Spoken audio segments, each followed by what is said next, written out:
Hey, this is Brad Tipton, and thank you so much for downloading my free ebook about how to create promissory notes and use the 8 essential steps so that you don't get in trouble and land yourself in prison or something like that by creating an improper promissory note. But most people, once they create their promissory note, they really want to know, Brad, what's the next steps? How do I do it? Do I just write out the promissory note and mail it in to the debt collector or to the lender, and poof, my car note is gone, or poof, my student loan is gone, or poof, my mortgage is gone? Man, wouldn't it be nice if things were that easy? But it doesn't work that way, and you'll notice that there's a lot of people on the internet who will say, oh man, these promissory notes don't work. And that's because they don't implement them properly, because they don't understand. They just think, okay, I've got a promissory note, I'll just put my CUSIP number on it, I'll just fill it out, and I'll write it out for the amount of the balance due, I'll mail it in, and poof, everything, my child support will just be gone, my IRS will just be gone. But I mean, just think about that. I mean, you're grown enough to know that, yeah, right, you're just going to get a promissory note, fill out and mail it in, and poof, it's gone. You're going to get your free and clear title. I mean, I know you go, yeah, that seems a little bit too easy. And that's because it is, because you have to understand that there are 3 next steps as it relates to properly implementing your promissory note. There's some things that you need to grasp. So there's a process of grasping some things. There's a process of activating some things. And there's a process where you got to enforce some things, because they're not just going to lay down and go, oh, well, you sent me a promissory note, let me send you a free and clear title to your, $250,000 house, right? That it doesn't work that way. You may have to enforce, but you can't enforce if you haven't activated the proper process, and you can't activate the proper process if you don't really grasp and understand what's going on. So let's get into it. I'm giving you like a quick training on what your next steps are insofar as your promissory note. So next step is to really grasp and understand that everything in the public realm, in the public arena, is about contract. I mean, I know you know that. So everything is about contract. So there's no way for you to just write a promissory note and mail it into them and have it work if you don't have a contract in place where they've agreed to accept your promissory note for the settling of the debt, right? You have to have a contract in place, a specific contract that says it, where you can point to it and say, hey, you agreed to this. Everything in the public arena works on contract, and every contract works on 3 things, and you already know this. You know that every contract contains the words, which are typically the terms and conditions, right? It contains the timeline, right? You got to do it within such and such amount of days. Like when you get your car note or your mortgage note, it'll say, here's the term. I mean, it'll give the words on there. Here it is, your monthly mortgage statement. Please pay it by the 15th. Please pay this within 30 days. They always give you a time frame. So when you create your contract where they're going to agree to accept your promissory note, you have to include the terms and conditions, which are the words, and you have to include the time frame that they got to do it in. But you also must include what's called performance, right? Here's the performance, right? You have to include the performances if they do what you ask, if there's a yes, and they do what you ask, or if there's a no, and they don't do what you ask. You have to say, look, here's what's going on, here's your time frame to do it, and if you do what I ask, this is what follows, and if you don't do what I ask, that's what follows, right? That's called creating a contract, right? And so your next step as it relates to your promissory note is you gotta create a contract that says, okay, this is how it's gonna work. I need you to provide me with, and I want to talk about the words, because the words are going to include what I call an FEA, a forensic evidence analysis. Typically what has to happen is that you need to write back to them and say, hey, I received your monthly mortgage statement, or whatever it is, and hey, I noticed some defects in it. Now, when you read my ebook about the promissory note, you saw there were 3 different samples of forensic evidence analysis in there. You need to reach out to them and say, hey, look, I want to get this taken care of. It is not my intention to not pay anything. I want to get this thing settled. But I looked at your monthly mortgage statement, or I looked at your monthly car note, or I looked at your invoice, or I looked at your presentment, whatever it was, and I went through it and I ran a forensic evidence analysis on it, and I noticed that there were some defects. Now, because there are defects in it, it's possible that you're violating Title 18 1001. Now, Title 18, and you can look this up, U.S. Title 18 1001 says you can't knowingly and willingly send somebody what's called fraudulent defective information in the mail that you know is fraudulent and defective. So when you run the forensic evidence analysis on it, you're letting them know, I found the defects in it. Please fix the defects, right? And get back to me. Please fix the defects, these are your words, and get back to me within 15 days, 30 days, 45 days, whatever it is. Please get back to me with a corrected document so that I can go ahead and get this matter settled. Now, if you get back to me in the 30 days, if you, yes, get back to me within the 30 days, you're also agreeing that I can settle the matter with a promissory note, right? So if you get back to me within 30 days, you're agreeing that I can settle this matter with a promissory note. See, now our contract is coming in place, right? It's starting to form. But if you don't get back to me, you're agreeing that there is no debt, that I owe you nothing, and that this matter is settled, right? So please get back to me within 15 days. Please get back to me within 10 days. Please get back to me within 30 days. Please get back to me within 45 days. You decide the time frame of the days, right? Right? So you say, look, here's your terms and conditions of your contract. Right? Everything, you got to grasp this understanding that everything in the public realm is about contract. I don't care if it's court. I don't care if it's a ticket on the side, a speeding ticket on the side of the road. I don't care if it's a presentment you get in the mail.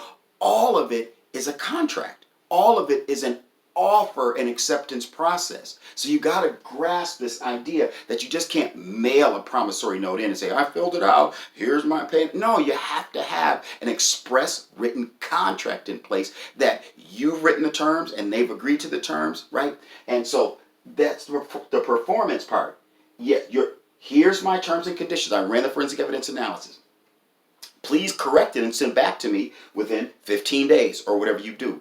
If you get back to me, if you perform, right, and get back to me in 15 days, you're agreeing that I can settle this matter with a promissory note, a negotiable instrument, promissory note. Great, awesome. If they get back to you and mail it back to you within, 10 days, 30 days, whatever you tell them, then yeah, go ahead, write out the promissory note and settle the matter. Done. Your contract is complete. If they don't get back to you, right, then what you do is you have to begin to use this process here of activating a process, and the activating of that process is called the administrative process.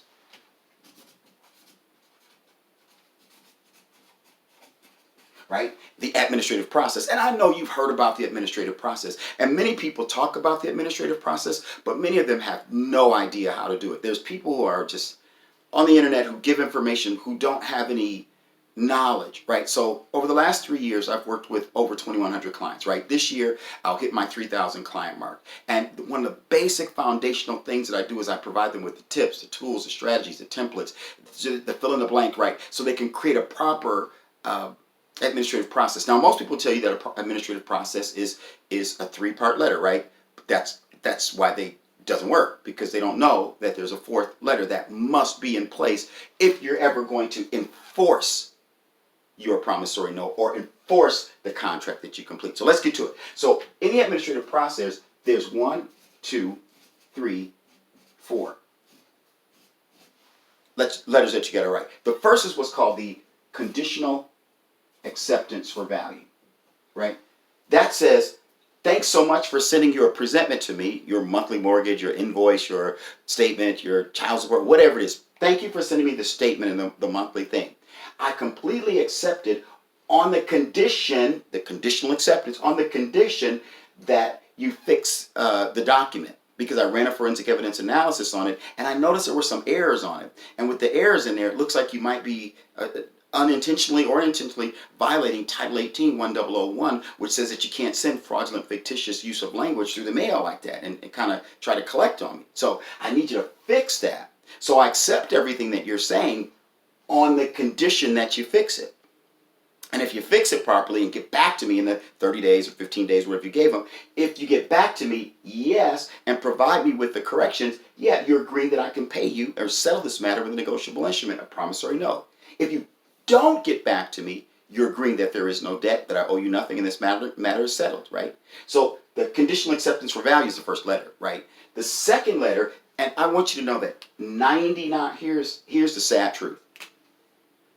99.999% of the time, they are not going to get back to you because they're never going to be able to fix the document. They're never going to be able to validate the debt properly because you're also going to ask them to validate the debt properly, right? And you're going to ask them in a specific way. You're going to ask them for the accounting ledger where it shows that they had account number 123456789 and an account number 123456789 that belongs to the bank. They had $1 million in there at 9 a.m. that morning, right?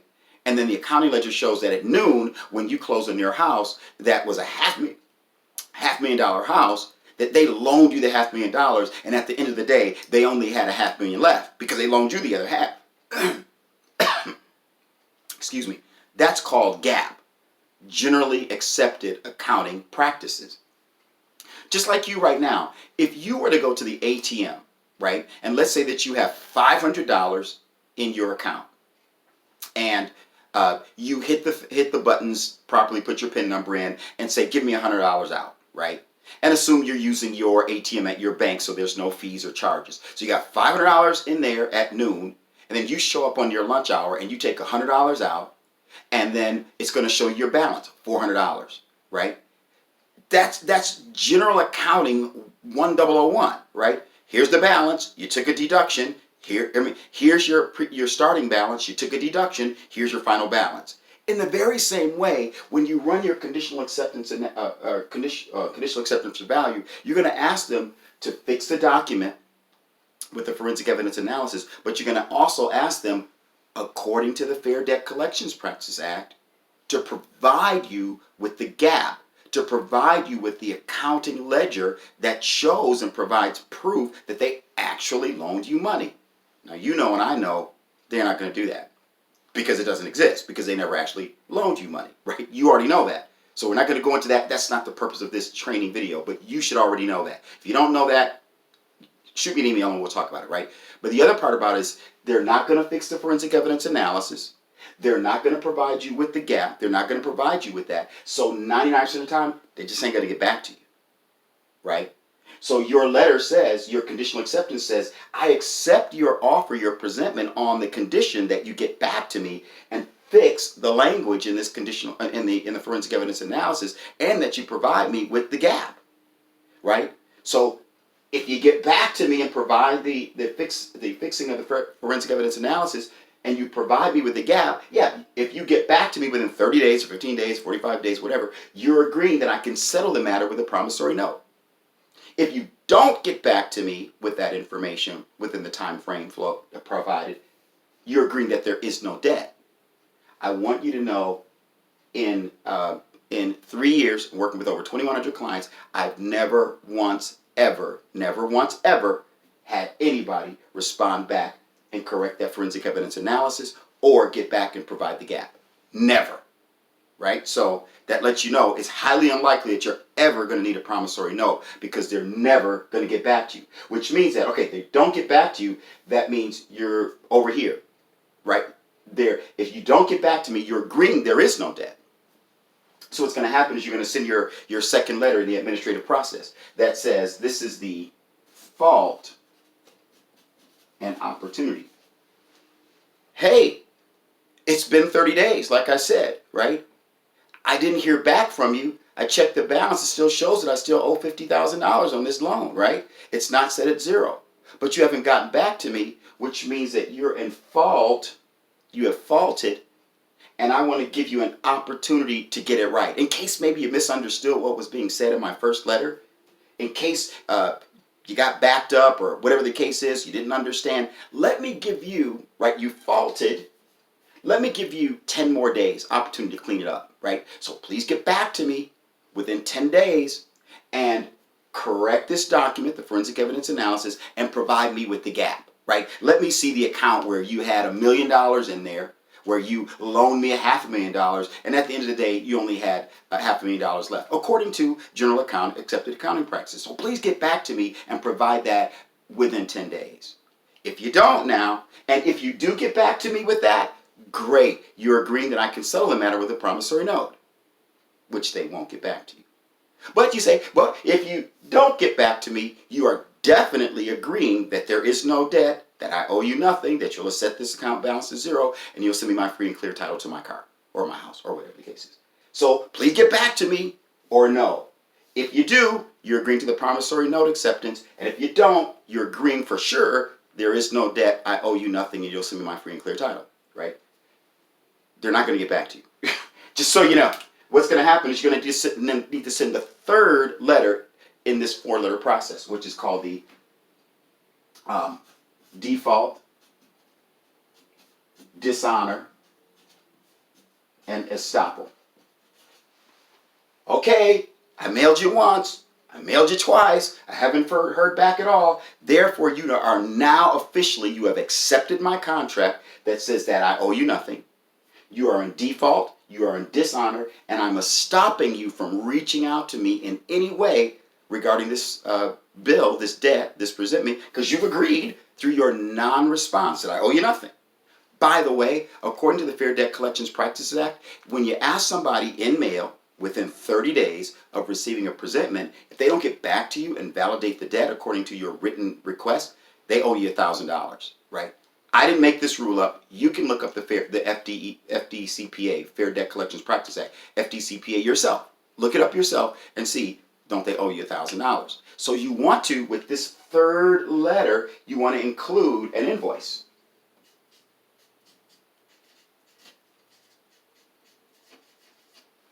For $1,000, right?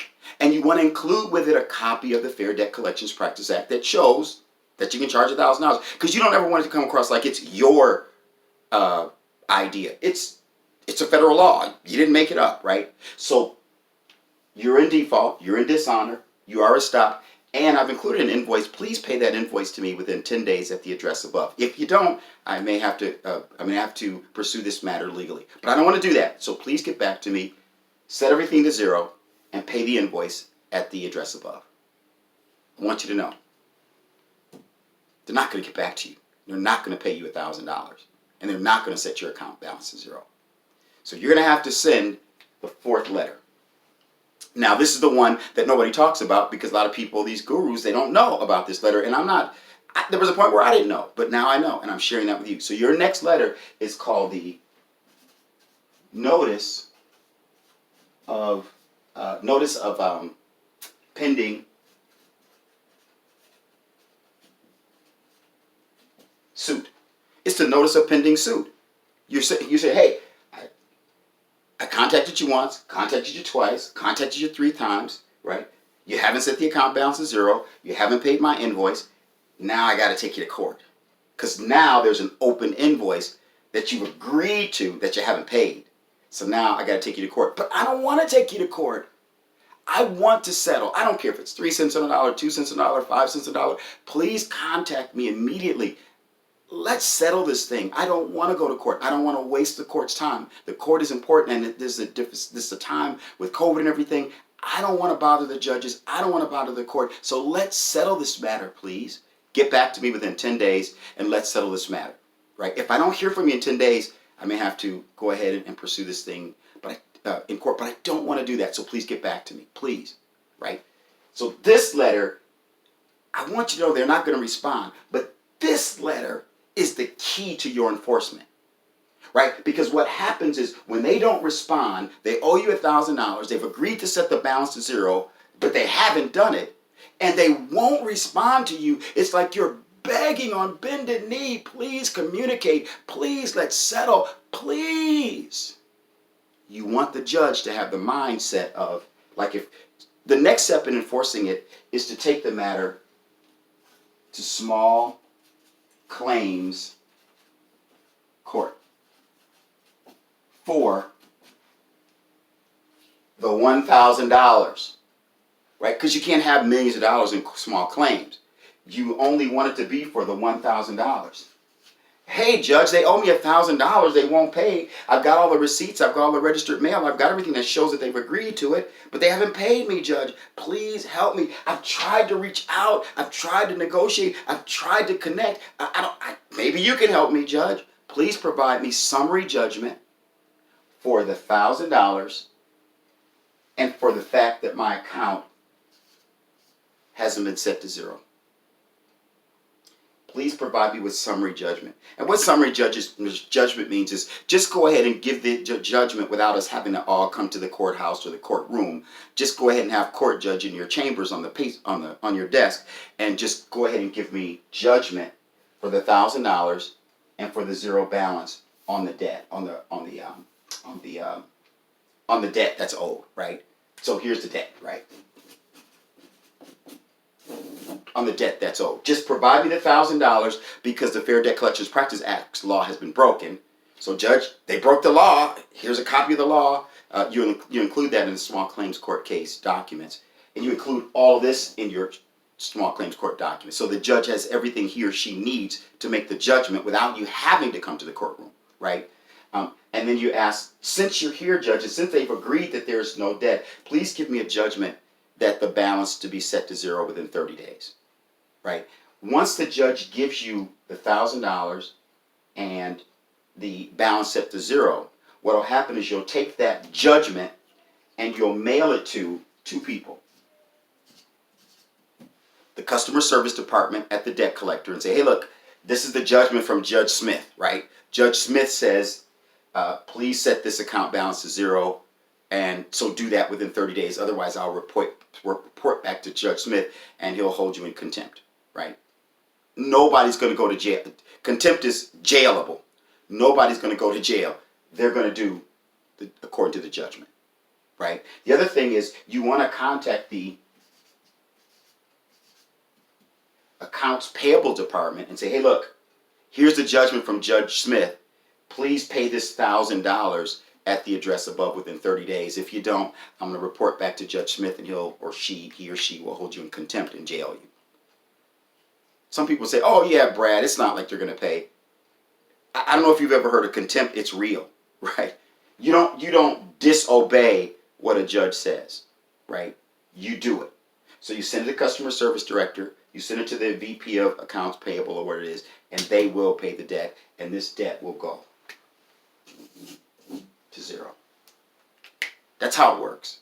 So now you're at a crossroads. So if you already knew this information, awesome. Go ahead and implement it, right? Read through the book, do everything it says, and implement and do this, right? But if you're a precious person who says, look, man, Brad, I didn't know all that. I didn't even know kind of where to begin or how to do it. And you need training in that. Just click the button below and I provide the training about how to do it. I provide all the tips, the tools, the strategy, the training, the templates, the one-on-one coaching. You can email me 24/7 and get coaching, one-on-one coaching to walk your way through it. I also provide a group coaching every Wednesday at 1 p.m. where you can kind of tune into my private Facebook group, because you got to pay, you got to be a client to be a part of my Facebook group, right? And so you can show up any Wednesday at 1 p.m. And what happens is ask your questions. And what will happen is I'll answer your questions right on the spot. One of the challenges when you deal with folks online selling stuff, right, is that you can't get a hold of them afterward. So for me, I put what's called fail-safe in my programs, where you have access to me via email 24/7. I give you a specific private email to get access to me where you can ask your questions 24/7 and I'll respond back to you within one business day. But at the same time, I show up every Wednesday at 1 on my Facebook group, do a Facebook Live. And what's awesome about that is you can ask me any question, right? You can ask me any question about living in the private, all this kind of stuff, and I answer it for you. So you get that one-on-one group coaching situation. But the other thing that's nice about that is you get to hear everybody else's questions as well. And so you begin to learn much more than you would just on your own. So it's an exponential growth in your learning process. And so if If you need the tips, the tools, the strategies, the templates, the everything, the letters where you just fill in the blank or whatever the case is to do this, if you want to be able to reach out to me and get one-on-one coaching, if you want to be able to ask your questions 24/7, if you want to be in a situation where you have that group coaching situation where you can call every Wednesday at 1, you don't have to run me down, you just have to show up at Wednesday at 1 and ask the questions and get your questions answered. That's awesome. I want to be here for you. So if you need that kind of help, click below, join the program. But what's nice is this is just the debt collection piece, right?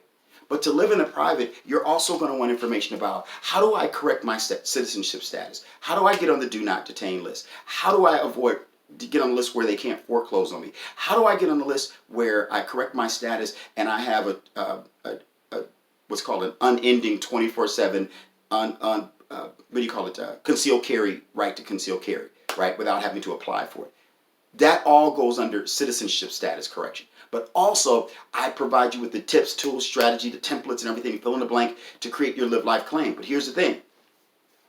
Under the STQV trust, if you are a dead straw man, you don't have the right to contract. Why? You're dead, right? So you have to create your Live Life claim in order to become alive, and we need to get it registered globally so that the whole world knows that you have the right to contract, right? So if you even do this, but you're not looked at alive as a living man or woman, then you're still out. You're still out. You gotta get that. So in there, not only the citizenship status correction, but also how to create your Live Life claim, but also your UCC1, right? How to get that done and completed in about 20 minutes, right? Some people have told you, it's all this kind of stuff, and there's a lot that can be to it, but to just get your application done and properly done takes about 20 minutes. So I walk you through citizenship status training, step by step, one-on-one, ABC, the tips, the tools, the strategies, the templates, the fill in the blank, the one-on-one training, the Wednesdays at 1. You can send me the email 24/7. I will respond back within one business day. All of that regarding citizenship status. All of that regarding your Live Life claim. All of that regarding your UCC1. And all of that regarding anything that has to do with your debt removal. So I'm here for you. So if you already know how to do this, great. Just take the ebook, run with it, create your promissory notes, remove your debt, settle your debt, and get going, right? But if you don't, if what I shared with you today is kind of like new to you, then scroll below, click the button, become a part of this program, get all the tips, the tools, the strategies, downloads. And just to let you know, once you join, if you choose to join, what's going to happen is within 60 minutes of joining, you're going to receive what's called a welcome email. It's going to be, hey, hi, I'm Brad. Welcome, welcome, welcome, welcome, welcome. And in there is going to be a link where you click it and you can go to Facebook and ask me to, and you can put in your request for me to accept you into the group. And I will, of course. The other thing is that you're going to have a username and password to my password protected training website where everything is provided to you via multimedia training. And what I mean multimedia training is videos, some downloads, there's ebooks in there, there's everything that you need to access 24 hours a day, 7 days a week to get the training that you need for how to remove debt, how to get your Live Life claim done, how to get your UCC1 done, how to correct your citizenship status. That's all there via video, multimedia, training, downloads, fill in the blank templates, and all that's there, right? So all of it is there. You receive the username and the passwords. You get access within, like I said, 60 minutes. So that's all there for you. So if you already know this, if I really kind of didn't share anything with you new, you're good. You don't need this or me in any way. But if this is new to you, scroll below, sign up, and I'll talk to you later. Bye.